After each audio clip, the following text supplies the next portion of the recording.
Later in the interview, the detective set the record straight, bluntly telling Jimmy that Amy was in fact having an affair. What was your knowledge of her affair?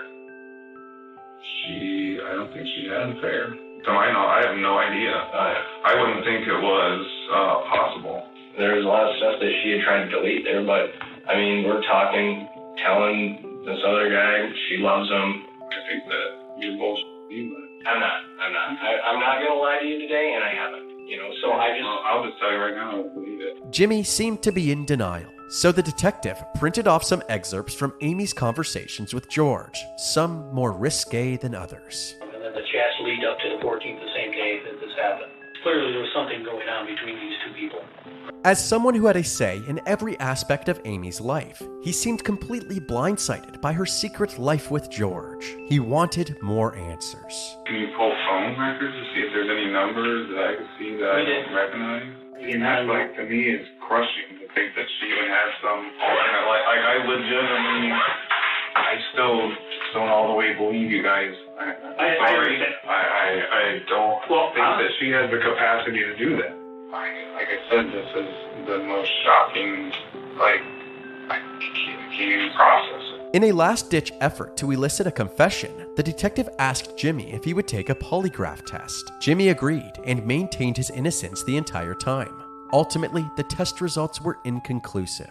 The detective wrapped up the interview, less certain about Jimmy's involvement than before. Jimmy was allowed to leave, and he went back to Florida later that day. The police struggled to find any new leads, so they had no choice but to wait for the medical examiner to release Amy's autopsy report. That day finally came, 3 months after Amy's death.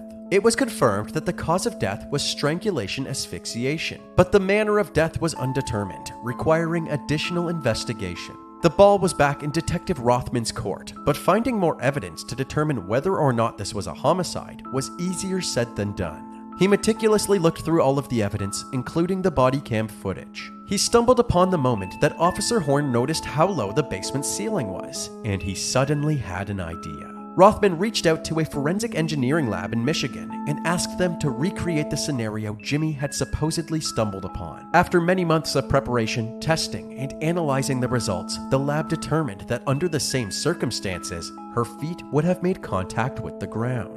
A different forensic pathologist reviewed the same test results, and they determined that her manner of death must have been a homicide. On October 16, 2020, Jimmy was charged with 1 felony count of open murder. This meant that if the case went to trial, it would be up to the jury to determine the degree of homicide Jimmy is guilty of, anywhere from involuntary manslaughter to first-degree murder.